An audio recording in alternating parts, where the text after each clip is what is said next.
Pays aux caractéristiques uniques, qui possède l'une des altitudes moyennes les plus faibles au monde, les Pays-Bas, préserve au centre du territoire une vaste étendue boisée composée essentiellement de lacs et de canaux. Dans cet environnement où les étés sont souvent frais et les hivers marqués, vit l'un des chevaux les plus populaires du monde, le frison. Le frison descend des chevaux qui peuplaient il y a près de 3000 ans l'ouest de la province de la Frise, là où furent découverts les restes d'un cheval similaire.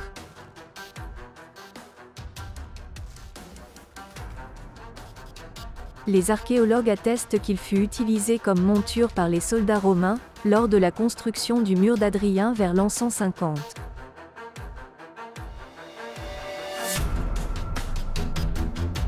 La première preuve écrite du nom de la race est une déclaration selon laquelle Jean-Frédéric Ier de Saxe est venu en 1544 à Spire sur un étalon frison.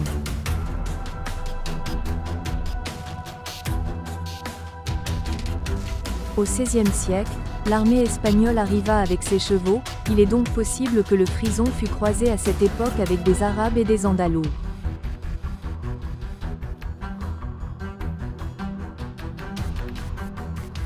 Le frison devient une expression de la richesse à la fin du XIXe siècle, souvent utilisée lorsque les paysans allaient à l'église ou pour se divertir.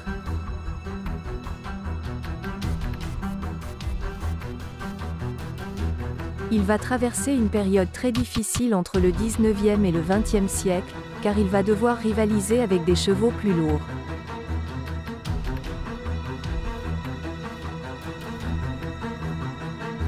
Les agriculteurs ne vont pas hésiter à acquérir des chevaux de trait, qu'ils vont croiser avec le frison, ce qui a presque provoqué son extinction.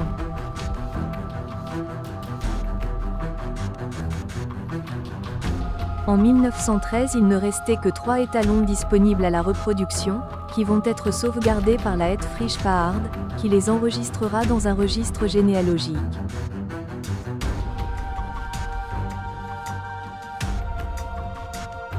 Ce sera comme une renaissance pour l'élevage grâce à une politique d'achat et l'intervention d'experts, qui sauveront le frison de l'effondrement.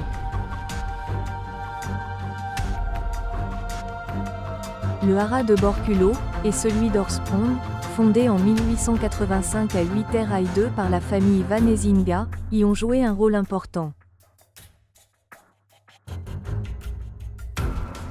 Pour que le frison puisse rivaliser avec les autres chevaux, l'accent fut mis après 1913 sur la force plutôt que sur le luxe, et il va devenir un peu plus petit et plus lourd.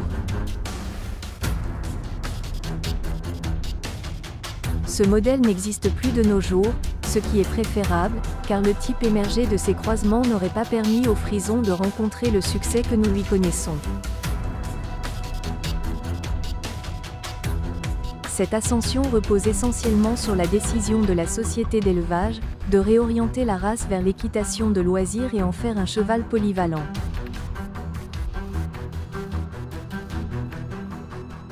Plutôt que d'opter pour les croisements avec d'autres races, les éleveurs vont choisir la consanguinité, avec l'aide de l'université d'Utrecht qui va mettre en place une drastique sélection des jeunes étalons. C'est ainsi qu'en quelques dizaines d'années, le frison va devenir l'un des chevaux les plus recherchés et les plus célèbres du monde.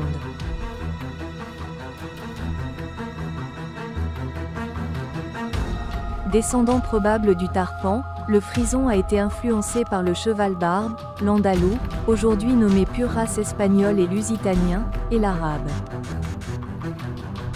Il a aussi été croisé avec l'Oldenbourg, et de manière plus ponctuelle, avec le pur sang, mais de nos jours il ne resterait aucune trace de ce dernier dans les gènes de la race.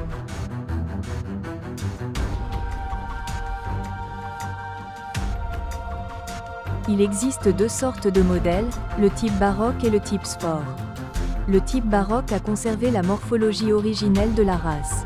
Le type sport est plus léger, avec une partie arrière plus puissante, et une démarche plus étendue.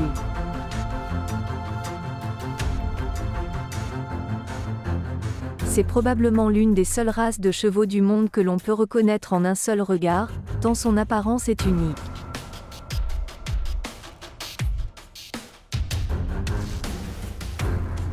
La couleur du pelage est exclusivement noire dans toutes ses nuances. Une petite marque blanche sur la tête est tolérée pour les juments, mais interdite aux étalons.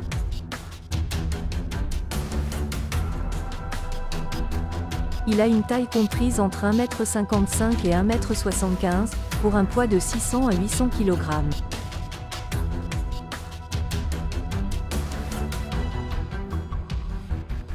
Le frison est un cheval très affectueux et proche de l'homme. Il est équilibré, gentil, doux et sensible, ce qui ne l'empêche pas d'être quelquefois joueur.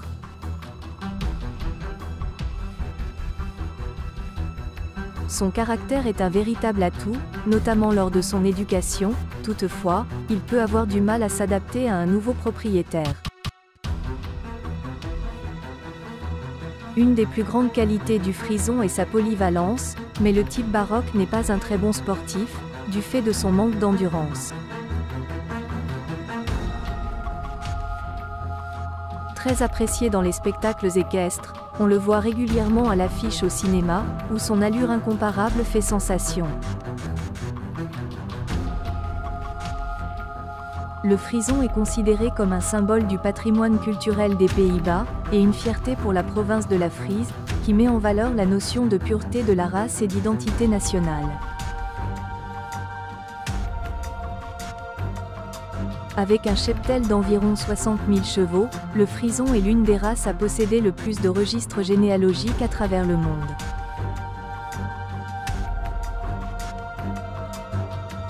La longue histoire de la race et une politique d'élevage cohérente ont consolidé ses caractéristiques originelles, et c'est sur cette base solide que le frison est le majestueux cheval que l'on peut voir aujourd'hui.